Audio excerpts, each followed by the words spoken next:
꼬예 지금 버뜩혀 보이소. 자랑스런 자갈치 아지매매 형제복지원 사건은 1975년부터 1987년까지 불황자를 선도한다는 명목으로 일반 시민과 어린이를 불법 납치 감금해 강제 노역시키는 과정에서 잔혹한 인권 유린이 가해진 사건입니다. 최근에 형제복지원 사건 피해자 26명에게 국가가 손해배상 비용을 지급하라고 승소 판결이 났습니다. 이는 어떤 의미인지 이야기 나눠보겠습니다. 네, 형제복지원 피해자협의회 박경보 회장 전화 연결돼 있습니다. 회장님 나와 계시죠? 안녕하십니까? 안녕하십니까? 예, 안녕하세요. 반갑습니다. 예, 법원이 인권 유린이 자행된 형제복지원 사건 피해자들에 대해서 국가의 배상 책임을 인정했습니다. 좀 짚어주실까요? 예.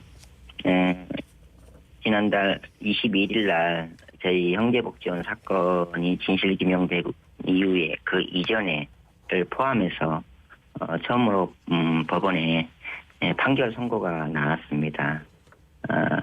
큰 취지에서는 피해 배상액은 각 1년 수용당 8천만 원씩 지급하라는 선고를 내려주셨습니다.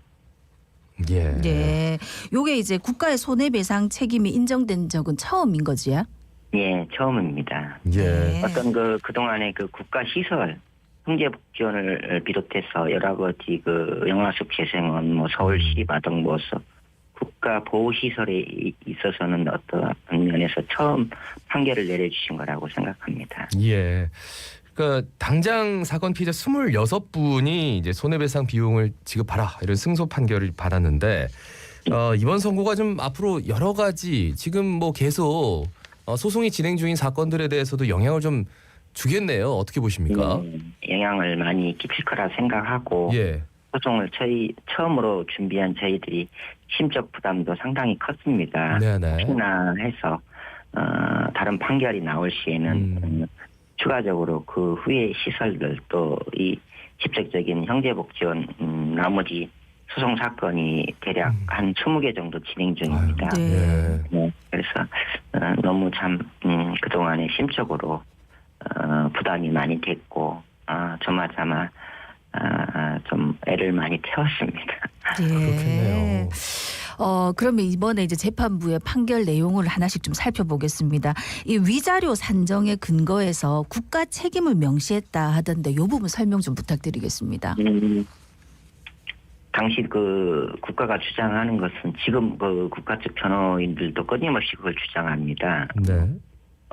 소멸시효, 비법에 보장된 5년, 3년 차등적으로 이렇게 적용하는 그 사건에 대해서는 대체적으로 인정을 했지만은 벌어진 사건의 위법성은 피고 측에서 항상 인정을 했습니다. 하지만 소멸시효 그리고 자료 부족, 입소 자료 그들이 말하는 이제 입소 자료에 대해서 항상 이의를 제기했습니다. 여러 공판을 통해서. 하지만 이번 재판부에서는 소멸시효는 중대한 인권 침해 사건 또는 국가적 어떤 공무를 함에 있어서 큰 재난 사고 같은 거는 국가가 주장하는 소멸시효를 적용할 수 없다. 네. 또한 저희 취약한 아동들 당시에 네.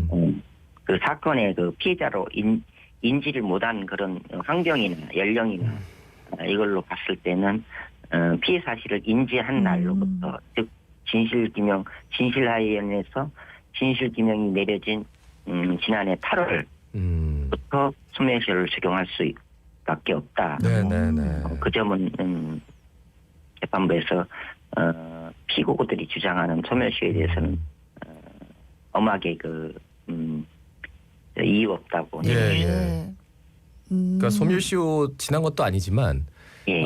굳이 따지자면 인지를 한 그 당시부터 소멸시효를 해준다. 그러니까 어떻게 보면 재판부에서는 받아들이질 않은 거네요. 예, 그렇습니다. 형제복지원 운영 근거가 된 내무부 훈령이 위법하기에 강제 수용 또한 적법하지 않다 이렇게 판단했다고 하던데 여기에 대한 설명도 좀 부탁드릴까요?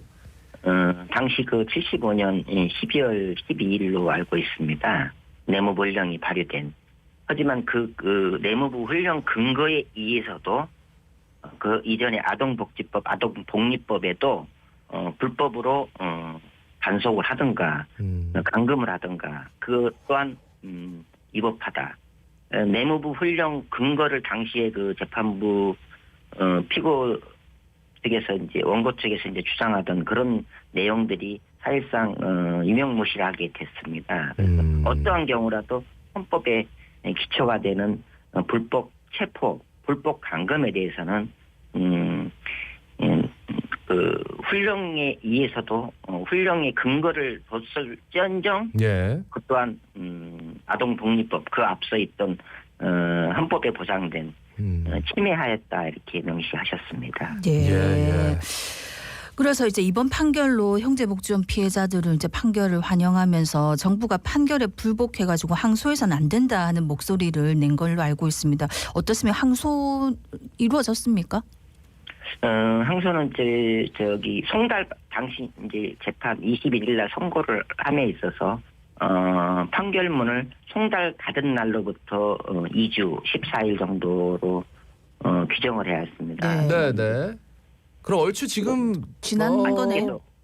아쉽게도 그 저기 정부 측에서 이 이제 전자 송달이 됩니다. 근데 예. 28일 날 이걸 열어봤더라고요. 판결문을. 네. 그래서 28일부터 저희는 또 일주일을 이제 아이고. 더 기다려야 되는 상황이 아이고. 됐습니다. 저희 네. 측은 그 다음날 원고 측은 바로 판결문을 열어서 관람을 했습니다. 예. 네. 피고 측에서는 또 일주일 지나서 이게 일주일이 지나면 자동으로 이 판결문이 열리게 돼 있대요. 그래서 그런 또 어떤 보면 참 해프닝 같은 얘기가 또 그러니까 일부러 안 보고 있다가 예. 그냥 자동으로 열렸는데 예, 그렇죠. 그러다 보니까 2주가 또 그러니까 한 일주일 더 남은 거네요. 그죠? 예, 여기 11일 정도 예. 얘기인데 네. 아이고.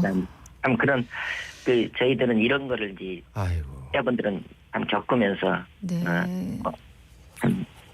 또 이중적 또 심적으로 참 그런 고통을 네. 또 겪고 있습니다. 또 한 4일 또 가슴 졸이고 계셔야 된다 그지? 예, 계속 뭐 매일 열어보시는 거잖아요. 그죠? 예, 어떤 당연히 식으로든. 이런 그 중대한 사건에 대해서는 선고가 예. 나오면은 직무를 수행하는 분들이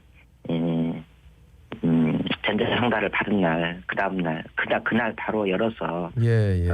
이 사건에 대한 어떤 뭐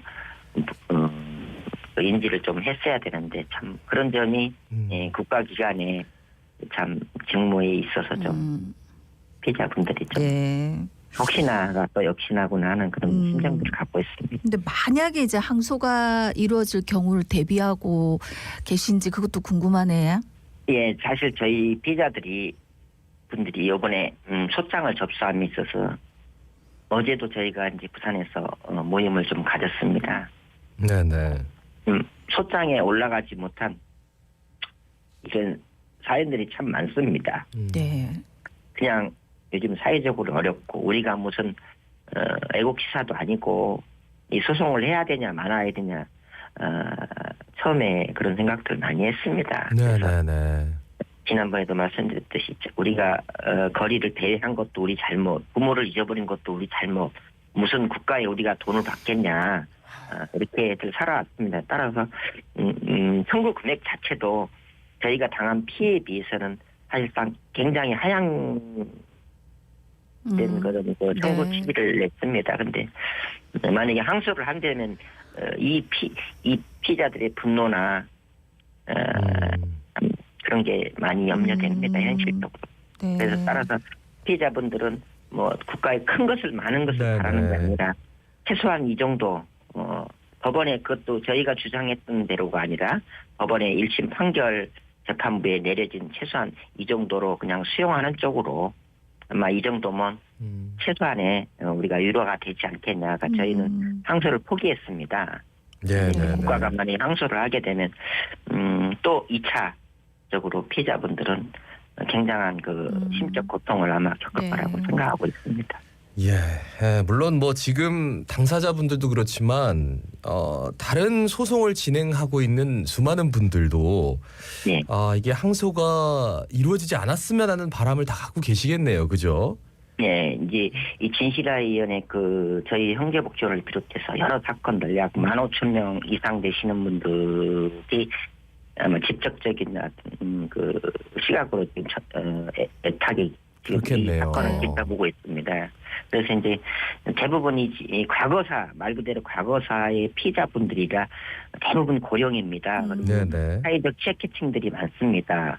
법의 대체 능력이 없는 분들이 대체적으로 임시규명을 이제 기다리고 있던 이런 그 중대한 판결인데 그분들이 이제 고령이고 방금 말씀드린 대로 사회적 취약계층이다 보니까 또 다시 이것을 항소하고 뭐하고 해서 재판을 지연을 국가가 한다면은 어떤 그 피해자분들이 상당히 그 고통을 더 이중적으로 겪고 있기 때문에 따라서 국가는 항소를 하지만 말아달라고 그렇게 그 피해자분들은 하고 있습니다. 네. 네. 마지막으로 한 말씀 부탁드리겠습니다. 이번 사건에 이번에 민사 소송을 저희가 국가를 상대로 낸 상황에서 아직도 피해자분들이 많이 아직 안 나온 걸로 알고 있습니다. 그래서 피해자분들 주저하지 마시고 많이들 나와서 이것은 그 자기가 당한 그 피해에 대해서 응분의 최소한의 대가를 좀 받았으면 하는 그런 바람으로 좀 기다리겠습니다. 그래서 따라서 우리 다 같이 아침에 예. 박경호 회장님 여기까지 들어야 될 것 같습니다. 고맙습니다.